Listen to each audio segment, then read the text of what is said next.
Hello, this is the Watchdog, and welcome back to Fun with Watches. If watches weren't fun, you'd only need one. Today we're going to review the Forsining FSG6005M3S1. Another huge reference number there. Let's start with the wrist check. I'm wearing this Multado Dirty Dozen watch, and Grego's wearing my Tissot. I tried to class up the place by reviewing the Tissot, and the review's been a real dud, so I guess that kind of backfired. Grego said that now that Boba Fett has taken over Jabba the Hutt's old operation, he wants to be referred to as Boba the Hutt. Grego told him that was dumb. Hutt is a species and not a title. Boba said his great-grandma was a Hutt. Grego said that isn't even biologically possible. Boba says she lived in the Hutt, so close enough.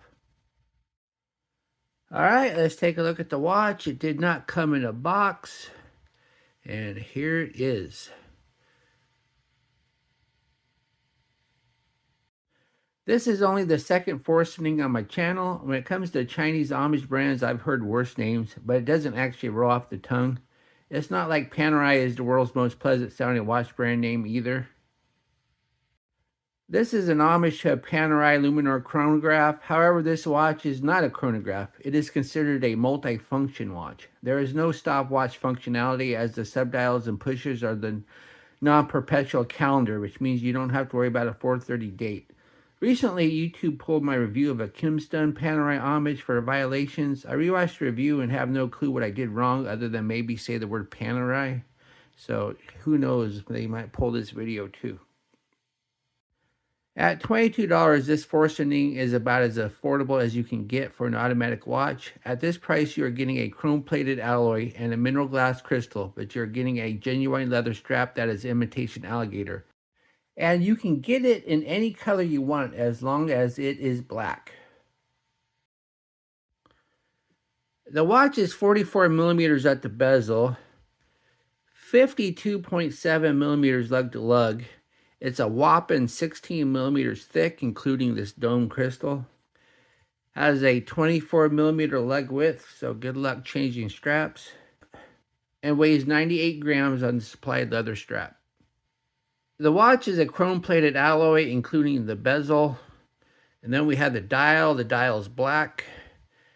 And then we have the Panerai style numerals at the 3, 6, and 12. They're all curvy and stylish. Then we have batons everywhere else. Then we have the hands. We have fence post hands, hour and minute. And then we have an unloomed second hand. We have the Forsining name and logo up top. It's just printed. And then we have the subdials. Once again, this is not a chronograph. These subdials are the date. The one on the right is the day of the month. The one on the left is the day of the week. And the one on the bottom is a 24-hour indicator. And the subdial hands are loomed, but you really wouldn't know what they are pointing at, especially the day of the week and the day of the month. The crown is a push-pull, of course, because this is a Panerai style with this little thing holding the crown in rather than a screw down. Unfortunately, though, this lever hardly touches the crown, so it doesn't stay in place very well. So it kind of wish it was a little bit longer so it would stay in place. So you'll often see it like this because it came loose. So it doesn't do a very good job there. And also the crown guard is so thick, it makes winding the watch a little bit difficult when you go to wind it if you haven't been wearing it for a long time. Of course, this is an automatic. If you wear it all the time, you don't have to wind it. But I have a watch collection, so I don't wear this all the time. And then we have the pushers. And once again, this is not a chronograph. This is a multifunction. The pushers control the date. The top pusher changes the day of the week. And the bottom pusher changes the day of the month. And this being a typical watch, you got to make sure the hour hand isn't in the little danger zone where it's moving the day and the month. because you don't want to ruin the watch, because if you do ruin the watch, you might as well just throw it away because you're not going to get it fixed at this price.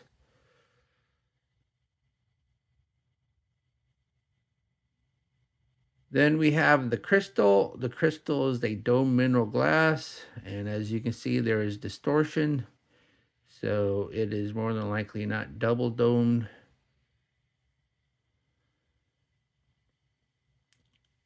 But I kind of like the crystal. It just, big dome crystals, just kind of fun.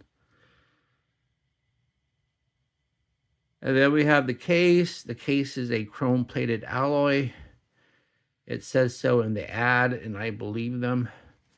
The Caseback says all stainless steel, but the Caseback's lying. This is obviously a chrome plated alloy. It's a $22 watch. You're not going to get solid stainless steel at that price. The Caseback, believe it or not, is screw down. At first I thought maybe these wrench notches were fake, but then I didn't see a slot for a pry bar. So I went ahead and got out my wrench, and sure enough, it is a screw down. I'm not sure what the water resistance is though.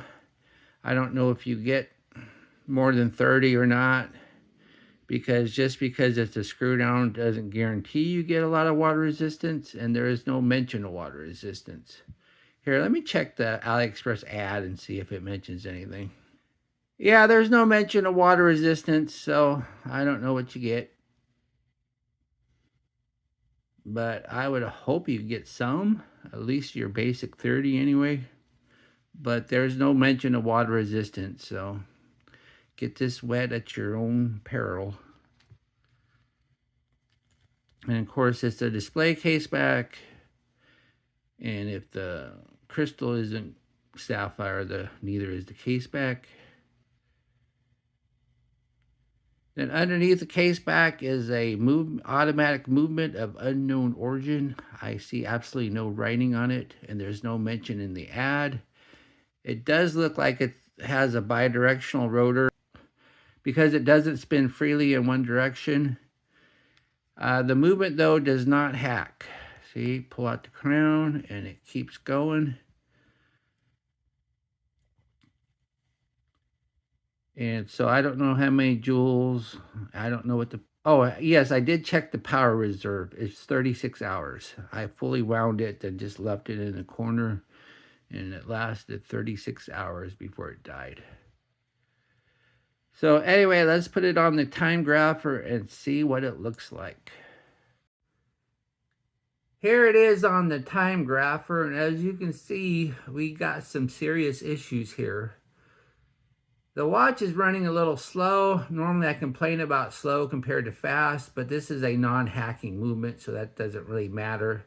So the accuracy really isn't that bad, but look at that beat error, 2.2 milliseconds. That's why you see two lines on the screen, and the amplitude's really low also. So yeah, this movement's not the best, but at least it's fairly accurate, but just not very consistent and all over the place. The strap is genuine leather, and it's a fake alligator pattern though, but it seems nice enough. The stitching seems fine. It's going to need a little bit of break-in. It's a little stiff, but that's fine. I mean, that means it's sturdy. Then it has two keepers, one floating, one fixed, and then it does have a sign buckle. Buckle seems fine. No quick release though. It would have been nice to have quick release, but then again, it's a 24mm watch, so you probably don't have a lot of straps to put it on anyway.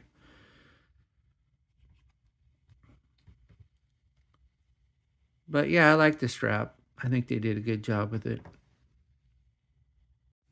Here's the watch on my 7.5-inch wrist. This is a big watch. I can just barely pull it off. Really big and chunky. But then again, it's a Panerai homage, and a Panerai is a big chunky watch. So you don't wear a Panerai because you're going for the settle look. Only 2 notches left though, so if you have a big wrist, you're not going to be able to wear it on the supplied strap. So if your wrist is bigger than 8, you might as well order a new strap while you order this watch.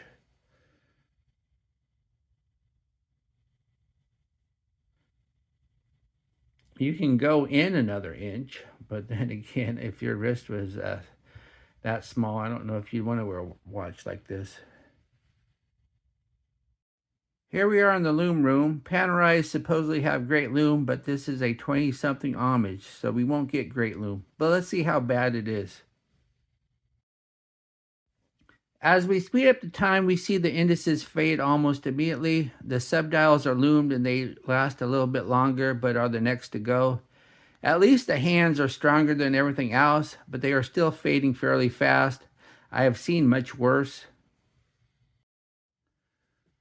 What do I like about this watch? Well, it looks like a Panerai, so if that's what you're going for, it looks like it. Has a genuine leather strap, and I like this big dome crystal. I think it's just kind of fun. What are my gripes and groans? This crown guard lever doesn't stay in place very well because it's not long enough. Tons of beat error in the movement.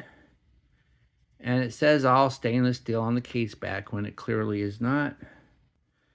Do I recommend this watch? Sure, if you want the Panerai look and an automatic watch, but you don't want to spend the money, this watch will suit you just fine.